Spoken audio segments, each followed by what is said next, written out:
Oi, pessoal, boa noite. Doutor Paulo entrou agora, desculpem, a gente teve um pequeno problema. Doutor Paulo, muitíssimo obrigado por estar aqui conosco hoje. Pessoal que está assistindo também, muito obrigada. Eu vou me apresentar para vocês. Eu sou Samira Mascarenhas, eu sou oncologista clínica aqui na Oncologia Dó, em Salvador. E junto com duas amigas, que é a Renata Canguçu, que também é oncologista, e a Elisângela Carvalho, que é radioterapeuta, ambas da Rede Dó, a gente se reuniu para fazer um grupo para tentar levar aos pacientes informações de qualidade em relação ao tratamento do câncer e também informações médicas. Hoje é um dia muito importante para a gente, porque a gente está fazendo o nosso lançamento oficial do nosso site, que é o mulheresnaoncologia.com.br.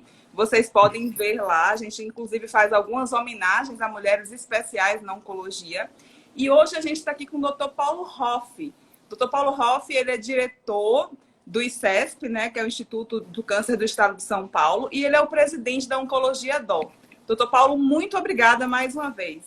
Eu que agradeço, Samira. É um prazer estar com você e com toda essa audiência hoje, ainda mais prestigiando um site como esse que traz informações extremamente relevantes para pacientes do Brasil inteiro, né? Muito obrigado pela oportunidade. A gente vai falar de um ponto sensível hoje, né? A gente está vivendo um momento difícil, a gente está aqui hoje em 30 de julho, na pandemia, né? Vivendo a pandemia em 2020. E eu queria que você falasse, doutor Paulo, em relação a quais que foram os seus maiores desafios que você encontrou, principalmente porque você lidera dois serviços, um na saúde suplementar, um no âmbito SUS, né? Durante a pandemia, quais foram os seus maiores desafios profissionais? Nossa, Samira, essa é uma pergunta excelente e longa, né? Mas, de maneira geral, desde o anúncio do surgimento deste novo vírus na China, nós vimos nos preparando, tanto no âmbito privado como no âmbito da saúde pública. Você sabe que aqui o ICESP é parte do complexo do Hospital das Clínicas da USP e se tornou o maior centro de tratamento de Covid, acho que da América Latina. Nós montamos 900 leitos para tratamento de pacientes com Covid, sendo 300 deles como UTI. E para isso nós tivemos que nos mobilizar de uma maneira muito importante, e não só na área da saúde pública, mas eu fico muito feliz em dizer que, inclusive, o setor privado colaborou de maneira muito relevante.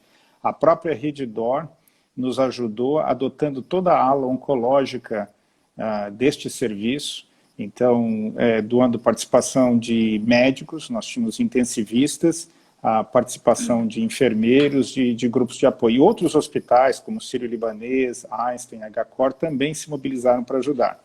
Agora, mesmo com todo este esforço, nós, obviamente, enfrentamos a realidade do aperto em camas de UTI, a necessidade de providenciar materiais de proteção individual em número suficiente para todos os funcionários e colaboradores. Foi muito difícil no início da pandemia. E agora estamos lidando com um outro fator que acho que é muito relevante em qualquer área da sociedade brasileira, é que no represamento dos diagnósticos. Você sabe, Samira, que um grupo do Colégio Brasileiro de Patologia, com participação do Dr. Fernando Soares, que é um colega, fizeram uma avaliação e mais ou menos 1/3 dos pacientes que deveriam ter realizado biópsia para diagnóstico de câncer não o fizeram. E esses casos estão aí, eles vão aparecer mais cedo ou mais tarde e vão se somar à necessidade de infraestrutura e de tratamento no futuro. Sistema privado, claro que houve uma preparação muito boa. No nosso caso, a Rede Dó, nós tínhamos reuniões e comitê de crise e fizemos, então, preparação quanto a material de apoio, como proteção dos pacientes, disponibilidade de leitos de UTI. Então, acho que foi um pouco mais tranquilo, mas, da mesma maneira, nós também tivemos uma demanda de leitos de UTI e de leitos de hospitais muito grande. Sem falar, naturalmente, né, Samira, da preocupação que todos nós temos lidando com um vírus como esse. Acho que o medo do novo, né? A gente não sabia absolutamente nada. Quando a gente volta retrospectivamente em março, era um desespero muito grande em relação do que a gente poderia encontrar.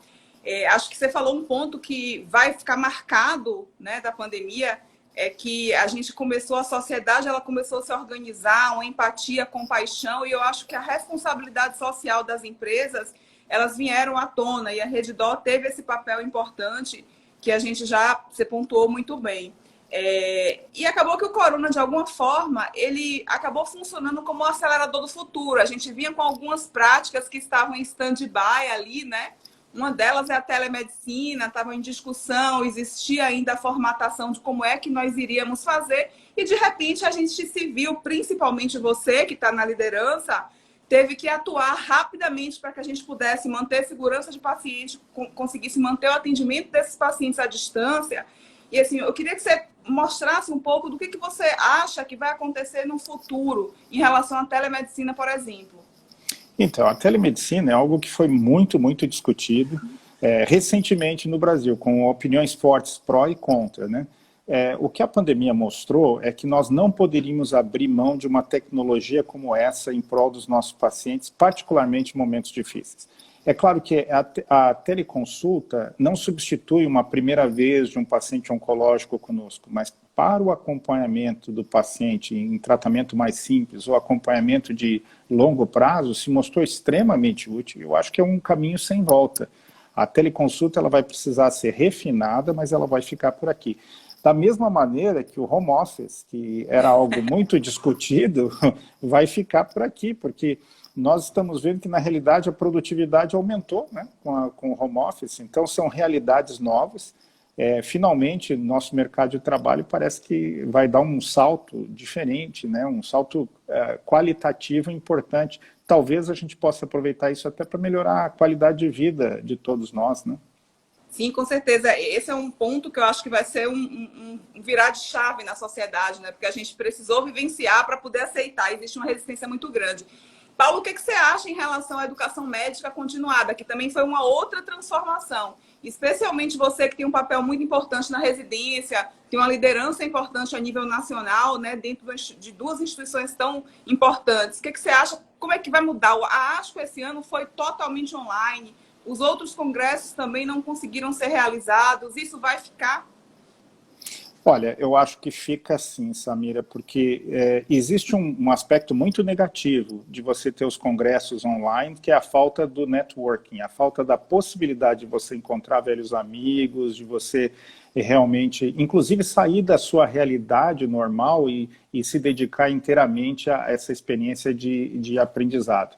Então, eu acho que vão continuar existindo os eventos presenciais. Mas o que ficou muito claro neste ano é que grande parte destes eventos que nos forçavam a ficar viajando de um lado para o outro, etc., podem ser substituídos por esses eventos, né, virtuais. E você veja como melhora a qualidade de vida, porque você termina a sua participação no dia e você pode retornar para sua casa, para sua família, etc. Então, eu acho que vai ter que haver um equilíbrio. Nós não podemos abrir mão da possibilidade do encontro pessoal em certos eventos, por exemplo, a ASCO, a ESMO, acho que retornarão a serem presenciais, mas talvez num tamanho menor, e muitos outros eventos acabarão substituídos. Porque a experiência tem sido positiva no ganho de informação via videoconferência. Eu vou lhe contar algo que é interessante. Nós temos uma reunião na oncologia da USP toda quarta-feira de manhã, que eu faço questão que todos participem, nós discutimos artigos, discutimos casos, é uma visita com o professor, etc. Né? Então, é uma reunião com 170 participantes, mais ou menos. E tivemos que fazê-la online, mas eu continuei indo, então ficavam alguns residentes e eu sentado ali com eles para dar força e participar. E um dia eu não pude ir ao hospital, eu estava em isolamento e participei à distância. E você sabe que foi espetacular, porque você tem a tela na sua frente, você recebe a imagem, então muito disso vai ter que ser incorporado, com certeza. E você usou uma palavra, uma frase ótima, né? Nós tínhamos medo de dar esse passo e a pandemia forçou. Né? A pandemia foi o que faltava, né, para a gente conseguir dar esse passo. A gente tem ouvido muito relato disso mesmo, principalmente a gente, né, que tem a vida muito corrida, o oncologista viaja muito, isso facilitou a nossa vida. Obviamente, como você falou, o networking é de extrema importância e a gente precisa encontrar. A Guedes comentou aí que acha que vai ficar híbrido, a Elisângela também está cheio de gente aí tentando dando opiniões em relação a isso. Agora, doutor Paulo, em relação a gente, é difícil a gente contabilizar, né? Mas já existem alguns modelos matemáticos para poder estimar o que de mudança a gente vai ter em relação à apresentação clínica de câncer. Tem um dado do Colégio Britânico, que um dado matemático, né? Obviamente que não dá para poder a gente confirmar, são dados que vão estar correlacionando com o tipo de tumor, idade, etc., mas que existe uma preocupação em que a gente vai ter um impacto a longo prazo, porque a gente vai deixar de estadiar, vai estar com o estadiamento mais tardio, e aí, eventualmente, a gente vai ter uma sobrevida menor dos cânceres na evolução que a gente tinha. E, obviamente, existe uma preocupação também da gente ter esse número de pacientes que estão represados e aí ocorrer um novo colapso do sistema nesse sentido. Me fala como é que a gente está se preparando para poder lidar com isso no Brasil. Então, essa é uma pergunta fantástica. Eu acho que a raiz dos problemas que nós teremos é essa, esse represamento de casos. Os britânicos estão estimando que eles terão 18 mil mortes a mais este ano, que representa 20% de aumento no número de mortes. Agora, comparando a nossa população, o nosso número de casos, essa mesma proporção nos daria quase 100 mil casos de morte a mais no Brasil. E lembrando que no Reino Unido você tem mais infraestrutura, então esse represamento vai poder ser atendido de uma maneira mais célere do que nós, onde nossa infraestrutura, particularmente no sistema público, já está no seu limite. E aí vai ter que dar conta dos casos novos que vão estar chegando e dar conta dos casos que não foram tratados anteriormente. Isso, para mim, deve ser a nossa grande preocupação.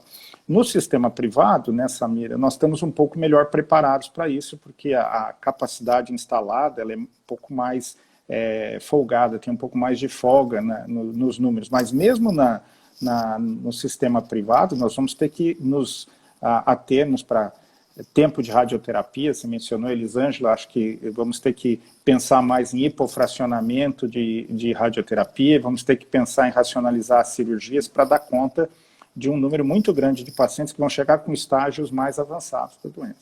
Aproveitando esse gancho que você falou, até um pouco antes da pandemia e durante a pandemia, se discutiu muito, né, em termos de priorização de tratamento, e a ESMO até criou, né, um grau de priorização em relação a percentual de cura. Você acha que a gente vai incorporar isso ainda por um tempo? Assim, acho que isso é muito filosófico, talvez, mas assim, eu queria muito tua opinião, porque é uma pessoa que está na liderança, tá realmente fazendo com que a gente pense de uma forma diferente como é que a gente vai atuar a partir de agora, né?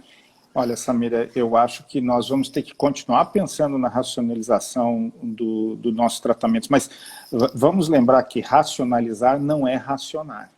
Então, essa discussão ela não pode ficar presa no tudo para todos ou nada para ninguém. Nós temos que dar a quem precisa o que funciona. Eu quero acreditar que uma sociedade que conseguiu sobreviver a esta pandemia, agora estou falando mundialmente, tá, Samira? Não estou falando no Brasil. O mundo inteiro se organizou e, bem ou mal, nós estamos conseguindo passar por algo que ninguém imaginava que era possível. Um isolamento social, distanciamento social por tanto tempo, as empresas paradas, os hospitais tendo que enfrentar a pandemia, e a resiliência da raça humana está se mostrando. Com todos os problemas, é um momento horrível, mas a resiliência está mostrando que a gente consegue. Será que a gente não consegue dar a quem precisa os tratamentos que realmente funcionam? Claro, sem exageros, é isso. A nossa parte, como médicos, assim, recomendar o que funciona. E a parte do gestor é conseguir fazer com que isso esteja disponível, né? Sem exageros, mas sem racionalizar algo que funciona, né? E aí eu acho que faz parte, inclusive, as empresas têm que começar a pensar um pouco mais como vamos precificar esses tratamentos todos. Nós somos todos membros da mesma raça humana, nós temos que lembrar do próximo também. Acho que isso continua na pegada do que a gente falou, de que a gente passou por um processo tão importante que, de certa forma, a gente resgatou valores, né, que estavam adormecidos, né? A gente, hoje em dia, antes de qualquer ação, a gente tem pensado muito no como isso vai interferir no próximo. Paulo, você falou muito bem, eu acho que a gente conseguiu enfrentar muito, né, até agora, de uma forma mundial, global, de uma forma importante, mas assim, algo que me chama bastante atenção é o valor do SUS no Brasil, né? E assim, quando a gente compara com outros países, e a gente consegue perceber que a gente teve realmente um diferencial por ter o SUS. Eu queria que você comentasse um pouquinho a respeito disso. E me perdoe, eu sei que estou fazendo as respostas um pouco longas, mas o SUS foi e está sendo fundamental e continuará sendo fundamental, não só para a pandemia, mas para outros pontos. E você apontou, veja o que a gente viu na Itália, um país rico. Veja o que nós vimos em Nova York, onde está a sede da ONU, praticamente a capital do mundo, onde você tem uma quantia de recursos enormes e as pessoas estavam escolhendo quem iam colocar no leito de UTI ou não. E no Brasil tivemos pontos focais de problema em algumas capitais, mas Rio de Janeiro e São Paulo, você acabou tendo, graças ao SUS, atendimento das camadas menos aquinhoadas da sociedade que tiveram possibilidade de ir para uma UTI, etc. Então, nosso SUS é cheio de defeitos, mas ele deve ser algo que nós temos que nos orgulhar. E um ponto importante é que o sistema brasileiro, vou usar então aí a expressão do Guedes, né? O sistema brasileiro, que é um pouco híbrido, ele mistura o acesso universal com o SUS com a iniciativa privada na rede de saúde suplementar, se completou muito bem nessa pandemia, com todos os problemas, e é claro, está morrendo gente demais, nós podíamos ter feito melhor, mas nós estamos conseguindo dar acesso, e a rede de saúde suplementar está se mostrando fundamental para ajudar o SUS de duas maneiras. Uma, é claro, houve doações, ajuda para o SUS, mas estes pacientes que são atendidos na saúde privada deixam de concorrer por vagas no SUS.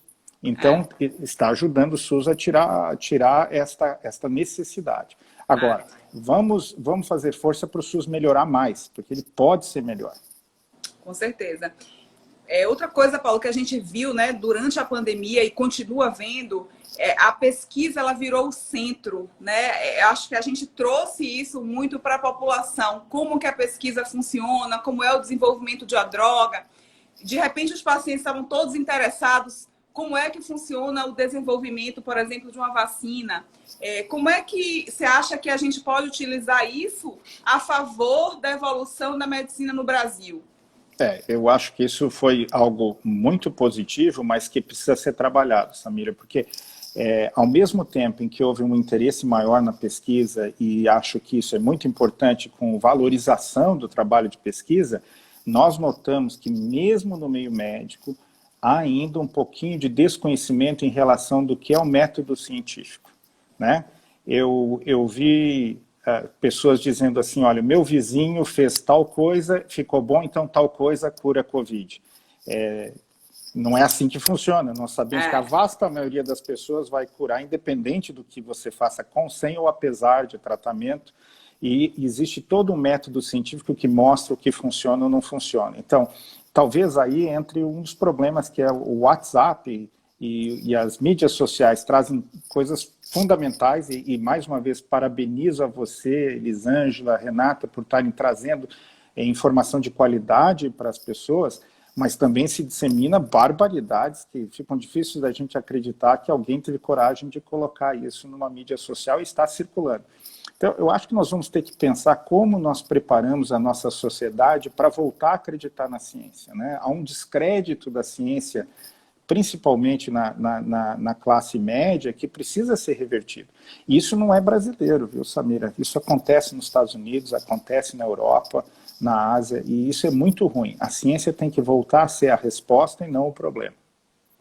Acho que isso é uma coisa que acaba que a facilidade com que a informação se propaga muitas vezes acaba atrapalhando isso para o paciente. Acaba que a grande maioria dos pacientes oncológicos, eles têm um vínculo muito forte com o oncologista, e o oncologista ele consegue realmente conversar, explicar, mas isso não é da grande maioria das pessoas que tem a facilidade de ter alguém com acesso. Você acha que isso pode ter algum impacto no ensino médico, né? A gente perceber essa falha, essa lacuna em relação ao treinamento de pesquisa?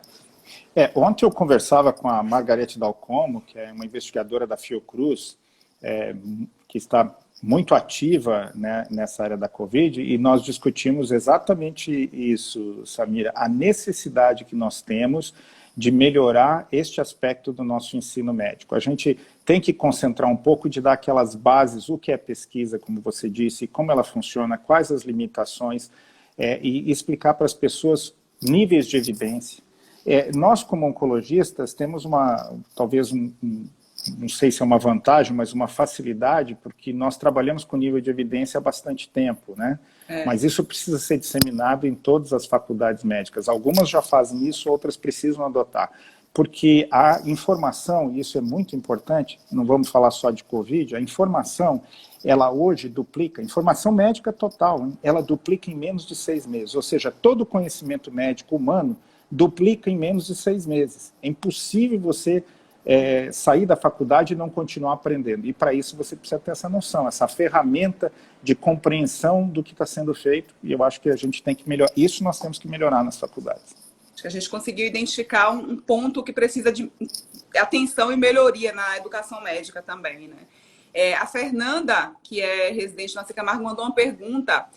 Que você acha como é que vai ser os ensaios clínicos, se vai ter impacto, o que você acha, como é que você enxerga esse pós-pandemia na pesquisa clínica, na prática?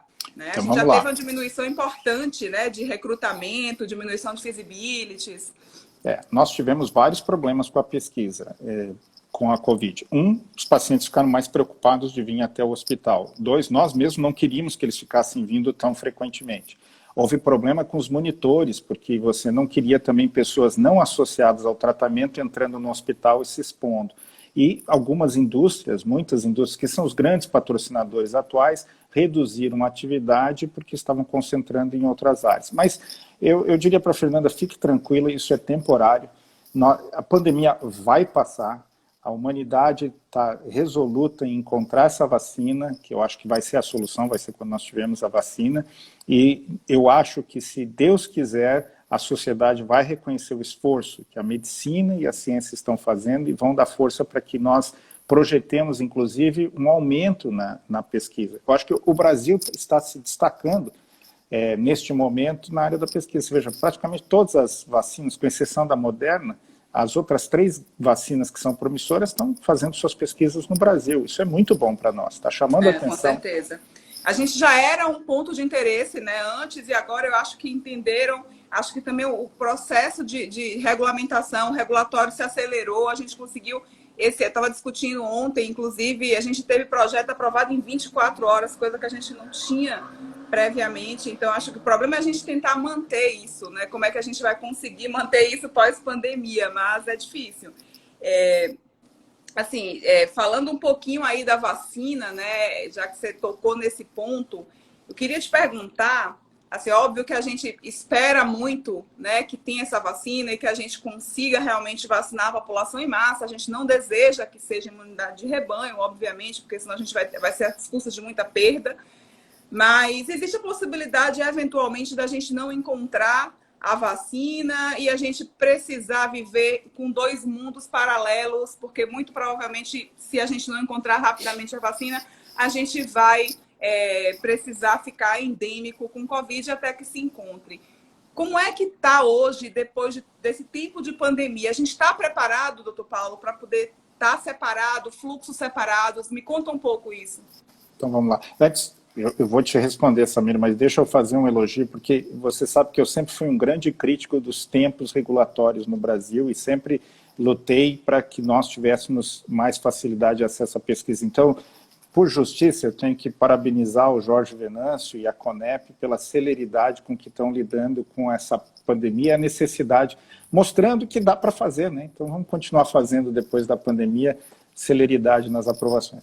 Eu acho que vai ser muito difícil para o mundo inteiro se nós não tivermos a vacina, Samira, porque de um jeito ou de outro nós vamos caminhar para a imunidade de rebanho e isso, infelizmente, acarretará um número de óbitos no mundo inteiro.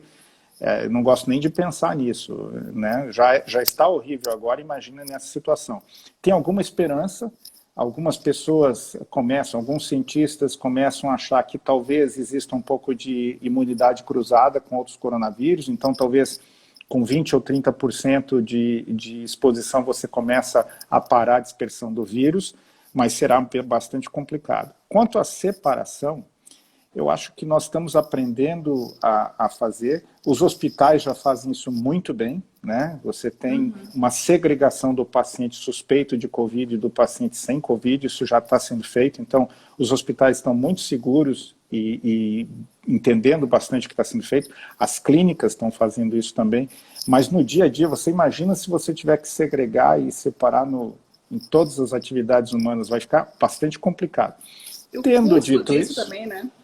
Agora, tendo dito isso, né, Samira, depois do 11 de setembro, depois da epidemia do primeiro SARS e da MERS, a gente começou a ter álcool nos lobbies de prédios, nós começamos a ter um pouco mais de consciência, então a humanidade se adapta, mas o custo em vidas, se nós não tivermos uma vacina, vai ser muito grande. Queria que você... É uma pergunta difícil e sensível, mas eu queria que você comentasse como é que você enxerga o impacto da economia na saúde, assim, como é que você enxerga o que a gente vai precisar se organizar aí nos próximos meses, próximos anos, talvez, né, de reorganização, como é que esse impacto na saúde vai trazer para a gente aí consequências? Isso é algo que preocupa, porque nós sabemos que a economia acaba impactando na saúde de várias formas, né? O indivíduo que não tem um emprego, que não tem uma renda adequada, ele não se alimenta bem, ele não consegue se vestir bem, ele não tem uma boa higiene por falta de recursos.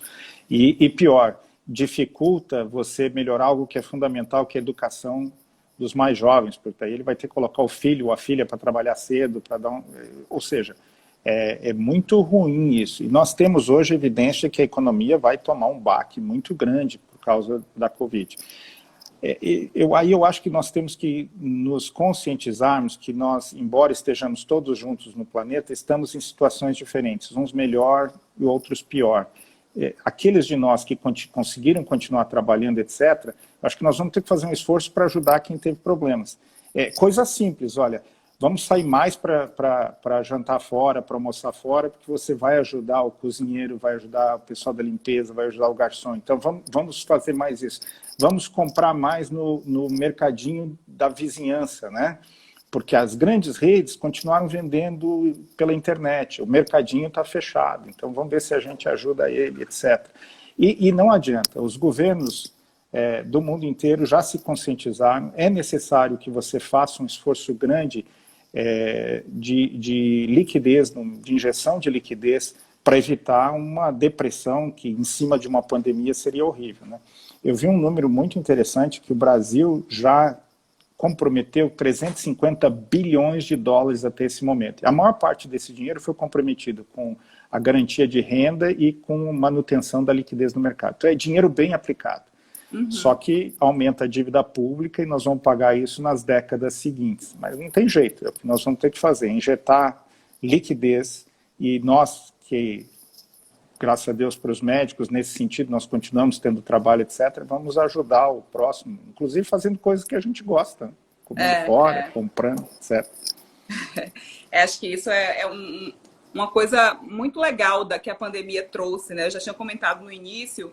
E essa responsabilidade como ser humano, né, de poder ajudar as pessoas nesse momento, nos diferencia muito. E, assim, queria até fazer parabenizar, né, como integrante, né, da rede. A gente viu que a rede teve um papel importantíssimo, trazendo leitos para SUS, ajudando pacientes, não só na rede própria, suplementar, mas também os pacientes do Sistema Único de Saúde, e isso nos trouxe motivo de orgulho para todos nós que estamos trabalhando na rede.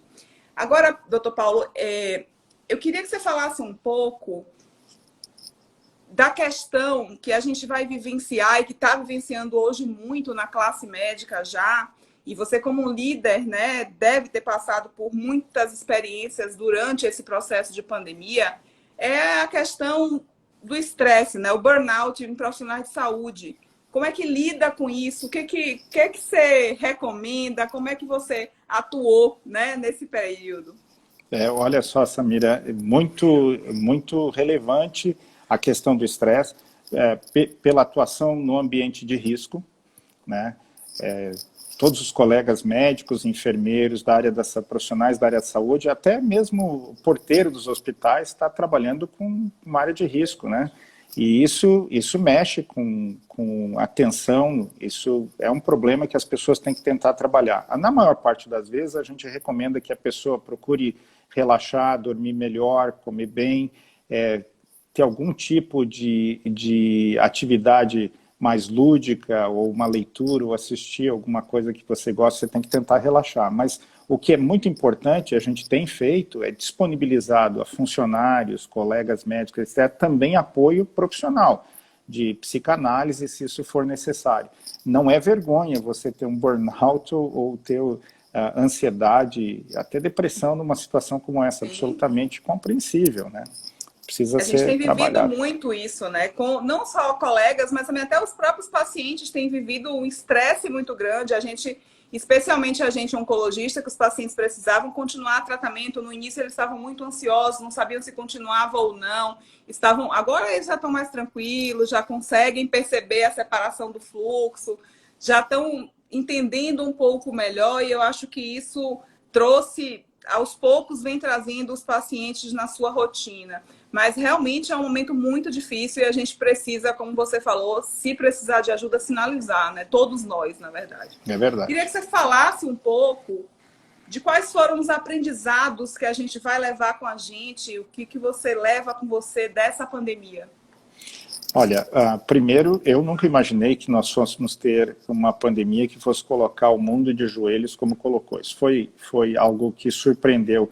E eu acho que talvez um dos grandes aprendizados que nós temos que nos preparar para a próxima, né? Porque, infelizmente, haverá outras ocasiões como essa. Então, é um aprendizado. Nós temos que ter uma ideia de um time de resposta rápida para tentar conter a próxima pandemia mais cedo. Nós precisamos nos organizar com reserva estratégica para não ficar desesperado atrás de material de proteção.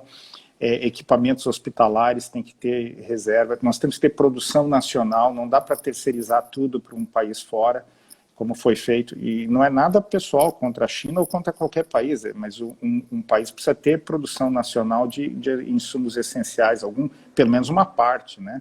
Agora, a gente fica falando da parte ruim, vamos falar da parte boa também. Você mencionou, e eu acho que isso a gente devia focar, Samir, que você tocou num ponto importantíssimo. A bondade do ser humano, a capacidade de colaboração, de doação, ela estava meio apagada na sociedade brasileira, né? A gente só via a necessidade do governo resolver os problemas. E nesta pandemia você viu empresas, pessoas se juntando para doar para os mais necessitados, etc.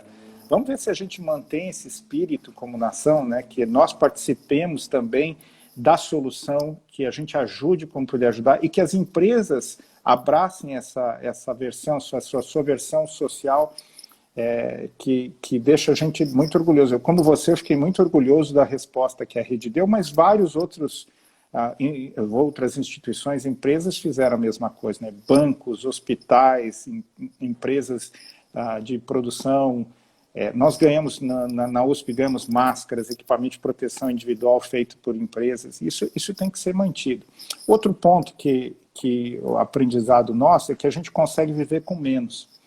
Eu moro em São Paulo desde 2006, eu não me lembrava de ter olhado para o céu e visto estrelas. Eu estou vendo estrelas. Tem menos poluição no ar aqui, né? Eu imagino que isso acontece no mundo inteiro. Então, talvez aquele nosso foco num consumismo desenfreado possa ser moderado, né?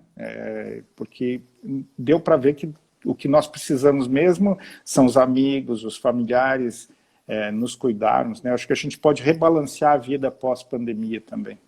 Uma transformação, né, dos valores, e acho que a gente está vivendo aí uma mudança de século importante com sentimentos, né? Acho que a gente traz realmente o que há de bom no ser humano, e isso é muito legal.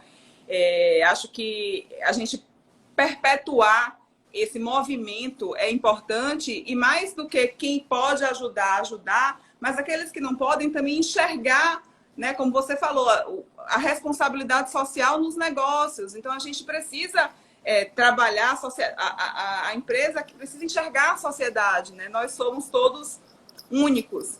Paulo, a gente combinou que ia acabar em 40 minutos. A gente tem jovens oncologistas na plateia, a gente tem médicos que estão preocupados com o futuro, A gente tem pacientes. Você é uma pessoa muito importante para essas pessoas todas que estão aqui, para todos nós. Então, eu queria que você fizesse uma mensagem final. Eu sei que você fez um capítulo do livro, né, o pós-pandemia. Faz uma mensagem final para a gente, sua, do que você quer passar de informação para essas pessoas que estão ouvindo a gente agora. Samira, nós somos oncologistas. Eu acho que ao escolher a nossa especialidade, a gente já mostra que todos nós somos muito otimistas. A gente acredita que grandes desafios possam ser superados. Talvez a melhor mensagem para deixar nesse momento, eu vou roubar de um dos homens, uma das personalidades da história que eu mais admiro, pela resiliência e pela força de vontade que ele demonstrou sempre, que é o Winston Churchill, né? Winston Churchill liderou a Inglaterra no momento mais difícil da sua história recente. E ele colocou uma frase que eu achei ótima, que ele assim, nunca deixe passar uma oportunidade numa situação difícil. Então, talvez o ditado popular seja: pegue o limão e faça uma limonada. Vamos tentar extrair desta crise essas lições positivas. Vamos tentar fazer com que o mundo pós-pandemia seja melhor que o mundo pré-pandemia. O mundo estava andando meio desregulado, descontrolado, né? E eu acho que a pandemia, com toda a dificuldade, pode nos dar a oportunidade de rebalancear as nossas vidas e a direção em que a gente quer que o planeta siga, que a raça humana siga. E para os médicos mais jovens, não se preocupe, a pandemia vai passar. Nós vamos retornar, talvez melhores, se Deus quiser melhores, mas nós vamos retornar às nossas vidas normais. Doutor Paulo, muitíssimo obrigado. A gente sempre, quando te escuta, a gente aprende muito e leva muito com a gente. Eu acho que, desde que eu sou estudante, eu escuto suas palestras, eu sempre levo comigo algo de melhor, né? Então, acho que você consegue atingir o seu objetivo. Sei que você é muito ocupado e estar aqui com a gente nesse tempo foi realmente um ato de bondade, né? A gente está muito grato por isso. Eu, em nome do grupo e todas as pessoas que assistiram, eu queria agradecer muito de coração por cada um de vocês. A gente recebeu mensagens lindas durante a live. E a gente segue, sigam a gente no Instagram, sigam a gente no site, a gente está à disposição para qualquer tipo, né, de crítica e sugestão. Nós somos um grupo totalmente aberto e quem quiser participar para contribuir, a gente está aí para isso. Mais uma vez, obrigada, doutor Paulo. Não, eu que agradeço uma oportunidade dessa, Samira. Parabéns pela iniciativa, você, a Elisângela e a Renata. Eu tenho certeza que vai continuar sendo um grande sucesso. Obrigada, tchau, tchau.